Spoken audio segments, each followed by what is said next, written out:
prix à la pompe, un mécanisme d'ajustement recule. Dans les dernières revues du programme de réforme soutenu par le Fonds monétaire international, les tarifications des prix de carburant ont été discutées. Selon Marc Gérard, représentant résident du FMI, les autorités avaient réalisé d'énormes progrès au cours du premier semestre 2019 pour mettre en place une structure des prix et négocier à la baisse les marges des distributeurs pétroliers. Mais depuis, il n'y a pas eu beaucoup de progrès.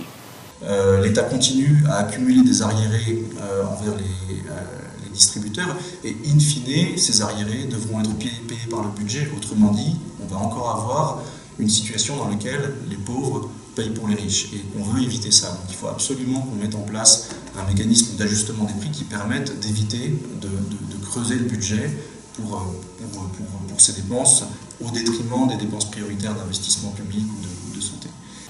Les passifs prévus ont été dépassés. Dans le cadre du programme, nous nous étions mis d'accord sur le fait que le passif de l'État envers les distributeurs pétroliers ne devait pas dépasser 175 milliards d'arrières dans l'année et devait être ramené à 140 milliards en fin d'année. Ce passif a été dépassé. Donc, on a eu des discussions en interne, beaucoup de résistance en interne au sein du FMI.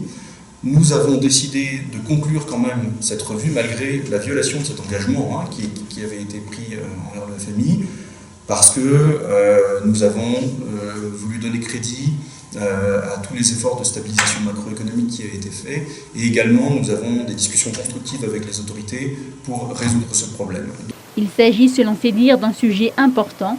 Le passif a été dépassé et il continue à être dépassé puisque la structure des prix n'est pas finalisée. C'est une priorité sur laquelle il va falloir discuter très rapidement.